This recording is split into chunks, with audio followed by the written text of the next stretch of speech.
রক্তচক্ষু নিয়ে ধেয়ে আসা প্রবল ঘূর্ণিঝড় রেমালের অগ্রভাগ এরই মধ্যে আছড়ে পড়েছে দেশের উপকূলীয় অঞ্চলে। দমকা হাওয়া সেই সঙ্গে বৃষ্টি জানান দিচ্ছে রেমালের শক্তিমত্তার।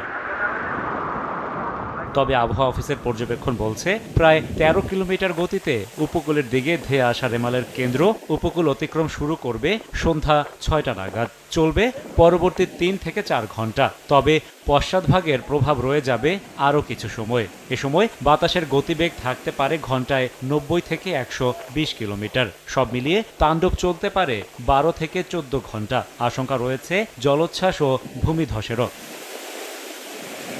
ঘূর্ণিঝড়ের প্রভাবে এরই মধ্যে মোংলা ও পায়রা সমুদ্রবন্দরকে আনা হয়েছে ১০ নম্বর মহা বিপদ সংকেতের আওতায়। ৯টি উপকূলীয় জেলা ও তাদের অদূরবর্তী দ্বীপ ও চরসমূহ থাকবে একই সংকেতের আওতায়। কক্সবাজার ও চট্টগ্রাম সমুদ্রবন্দরকে দেখাতে বলা হয়েছে ৯ নম্বর মহা বিপদ সংকেত। আশপাশের দ্বীপ ও চরসমূহের জন্য থাকবে একই সংকেত।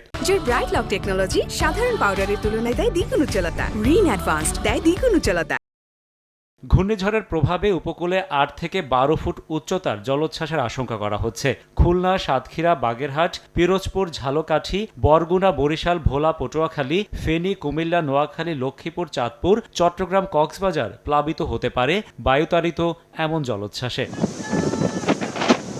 রেমালের প্রভাবে দমকা ও ঝড়ো হাওয়া সহ ভারী থেকে অতি ভারী বৃষ্টি হতে পারে। অতি ভারী বর্ষণের প্রভাবে কক্সবাজার, বান্দরবান, রাঙামাটি, খাগড়াছড়ি ও চট্টগ্রামের পাহাড়ি অঞ্চলে শঙ্কা রয়েছে ভূমিধসের।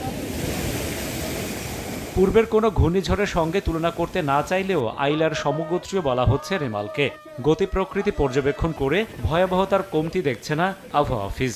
এরকম একটা সার্কেল বৃত্তের কেন্দ্রের সামনের ভাগ আসতেছে আগে, তারপরে কেন্দ্রটা, তারপরে আসবে তার নিচের ভাগ। সন্ধ্যা ৬টার থেকে আরম্ভ ৩-৪ ঘন্টার মধ্যে কেন্দ্রটা অতিক্রম শেষ হবে।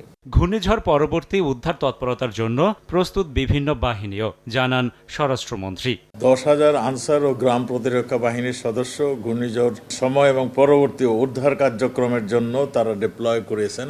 বিজিবি এবং র্যাব আইন শৃঙ্খলা রক্ষায় প্রস্তুত রয়েছেন।